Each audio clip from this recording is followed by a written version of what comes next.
Hello brothers and sisters, welcome to another episode of a confession by our brother, who happened to have gained the riches of this world, but left it all because of how he gained them as a prophet of God. Today, he shares with us in this episode and the next one about how he made a deal with the devil by selling his soul in exchange of power to perform miracles and wonders. If you are new here, we welcome you and say, thank you for coming. This is Dangerous African Confessions HD, where we bring to you confession stories to help you make your own informed decisions about your walk with God and to help you live a purposeful life. Without taking much of your time, let us go and listen to the story. Please subscribe if you haven't done so. Also do like and share this video, and hit the notification bell, so you will be notified anytime we upload new videos. How do I even start this? It is something that really involves my everything when I start to talk about it. Hence the reason I chose not to talk about it. You see, when I reflect on the early days of my ministry, I remember the hunger, the yearning, the deep desire to stand out. I wasn't just looking to be another preacher who spoke words of faith. No, I wanted something more. Yes, if I'm going to be very honest with you, that is how I started. I wanted power, true power, the kind that commands attention and forces people to bow down in reverence. I have seen people who had it and were doing ministry and the ones that didn't have it. The difference was so glaring for me to see. And that is how I ended up with what we are going to talk about. You see, I met this man of God, who was a prophet. He had come to our church before, and after the whole program, he called for me and told me that he liked me and would love me to sometimes visit him in his church. That is how I started with him until I left our church and followed him completely. That decision was the start of me on the road of this dark world. I remember after so many years of serving him, he finally opened up to me one day and told me that he can give me the power I was looking for. After hearing those words from him, I was so happy, and to me, I was a step closer to my goal. To be able to command the spirit realm just like they used to do. I must say also that, after about some time, whenever I bring about him helping me with spiritual directions to be able to see just like he does, he will always smile and tell me that I should know that such a power will not come easily. He told me that I must first of all understand the price. He took me through series of educations about this world and that of the spiritual realm, and made sure I really understood everything that has to do with the physical as well as the spiritual side of the universe. He even told me about the spiritual forces that rule the world from the shadows. He spoke of the marine world too, an ancient, powerful realm governed by spirits that had once ruled the seas and the skies, spirits that could offer untold power to those who were willing to align themselves with them. He also spoke of the underworld, a place that existed beneath the earth, where souls were bound to dark forces in exchange for power, wealth, and influence. This world was not for the faint of heart. It was a realm that demanded loyalty, absolute allegiance, and sacrifice. I would have to give up something precious, something most people would never understand. But in return, I would be granted the power to lead a ministry unlike anything I had ever seen. To be very much honest with you, at that moment, I didn't care about the cost because I had seen poverty, and I was ever ready to break free from it. All that mattered to me, and I could think about, was the power to heal, to prophesy, to change lives. The power to become a true spiritual leader. For some reason, I would want to hide his name. Because, whatever I am talking about here, is about my life, and I don't have his permission to talk about him. I am only doing this because I want people to understand, and at the same time, paint a picture of what the kingdom now looks like. I can talk about it now, because I am out of it and the Holy Spirit is my guide now. So, for the sake of this conversation, let me call him Prophet Evans. But all that I can say as far as he is concerned is that he is a Ghanaian. And through my time with him and after my initiations, I got to meet a lot of pastors and prophets from other countries, who were also a part of this cult. So, Prophet Evans promised that through his guidance, I would be initiated into this world, that I would be given the authority to perform miracles, to command the respect of thousands, to be revered as a true prophet. What he didn't tell me was that he did not reveal the actual price that I was going to pay when I make such a journey. You see, my brother, the price wasn't just in material wealth or sacrifice. The price was in my very soul. It was after I made the journey that I realized why he didn't tell me. So, the power I have used before as a prophet was nothing to do with the creator of the universe. Indeed, I swore my allegiance to the spirits of the marine world. I promised to follow their commands, to honor the pact. And I was promised that I would rise to the top of the spiritual world. Yes, I know you would want to listen to the marine world. But I want to talk about when I encountered real demons and seeing other pastors also. Maybe with the marine world, we can talk about it later. You see, after I made my pact with the marine spirits through Prophet Evans, a quiet anticipation filled my soul. I had crossed the threshold, stepping into a world that was as terrifying as it was alluring. The power that had been promised to me now felt closer than ever. But I must say that there was still much to be done before I could fully embrace the dark forces I had committed myself to. He told me that the next step in my initiation would take me to Benin. It was a place where the spiritual world and the physical world existed in harmony. He told me that there was a powerful spiritual leader in Benin who would guide me through the final stages of my transformation. If I am to talk about this man, I will say that he was no ordinary spiritual leader.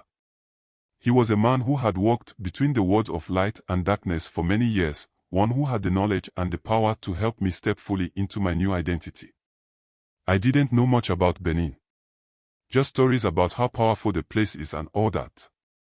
But then, for some strange reasons, I felt its pull, the weight of its promise. The journey was shrouded in secrecy. I was warned not to speak of it to anyone, not even to my closest confidants. In fact, he advised me to tell no one where I was going or why. I remember his very words, where he said that, "The darkness calls to you now, and only those who are meant to walk with you will know where you are."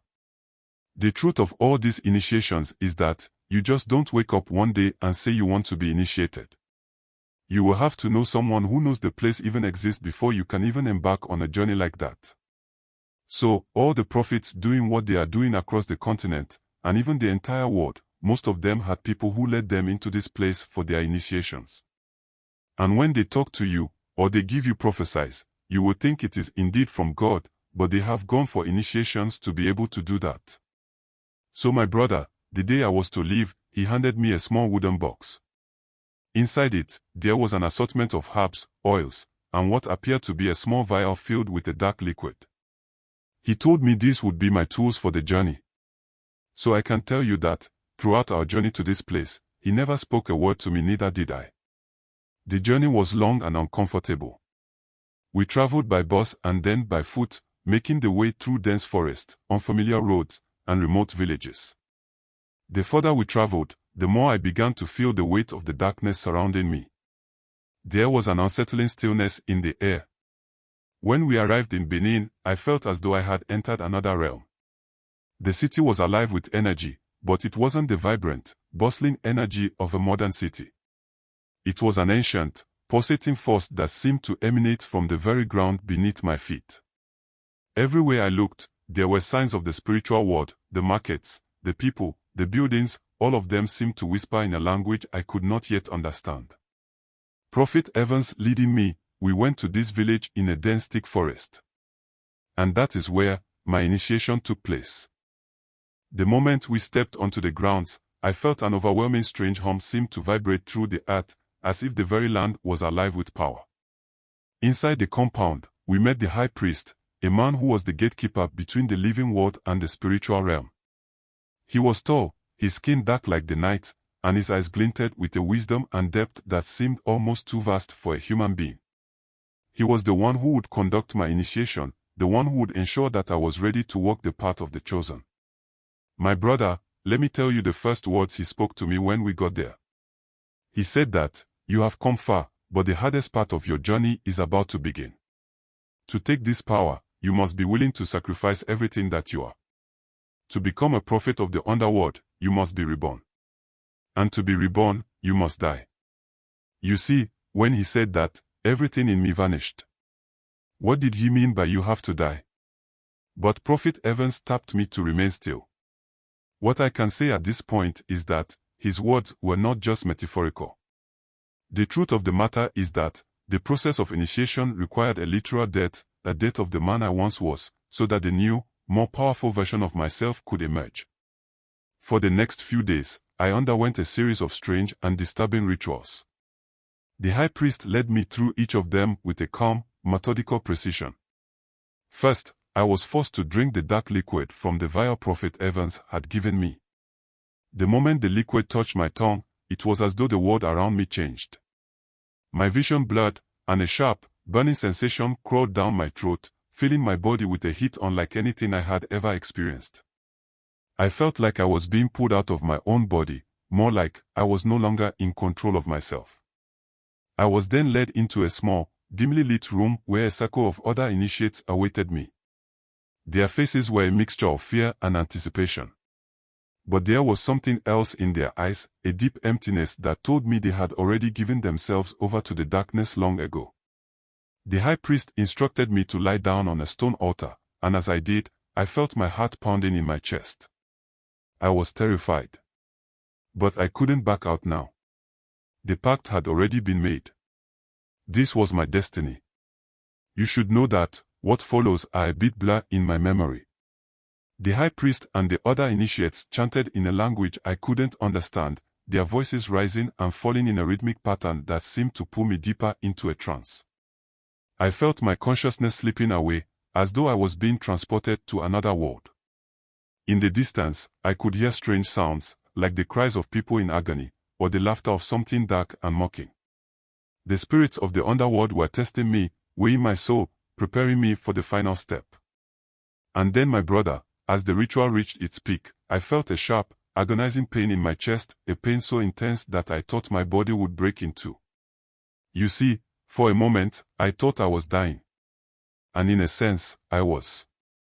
The thing is that, the man I had been, the young preacher with dreams of power and success, was dying. I felt my old self being stripped away, leaving only a hollow shell. When I awoke, I was in a different place. The high priest was standing over me, his face expressionless, and told me that, you are reborn. You have been initiated into the world of the chosen. See, I rose to my feet, feeling a flow of energy unlike anything I had ever known. It was as though the very essence of the underworld had been infused into my body. The truth is that, with that power came a realization, the realization that, I was no longer just a man. I was now a vessel for the spirit of the underworld. I had become a prophet, but not of the God I once knew. I had become a prophet of darkness. Okay, let us talk about it then. You see, like I said, I felt myself being pulled away from my body, as if some invisible force had reached out and taken hold of my soul. I was drifting, falling through a vast emptiness, unable to see or understand where I was going. Then, everything changed. I opened my eyes, or at least I thought I did. The world around me was dark, so dark that it felt as though the very air itself was filled with blackness. There was no light, no hope, only the oppressive weight of despair pressing in from all sides. The air was thick with the stench of sulfur and decay, and the temperature was unbearably hot, like standing too close to a roaring fire. The ground beneath my feet felt unstable, shifting with every step I took. As my eyes adjusted to the dark, I began to see the figures that surrounded me, spirits and demons, countless souls that roamed this place. Some were twisted and grotesque, their bodies deformed by suffering, their faces contorted in eternal anguish.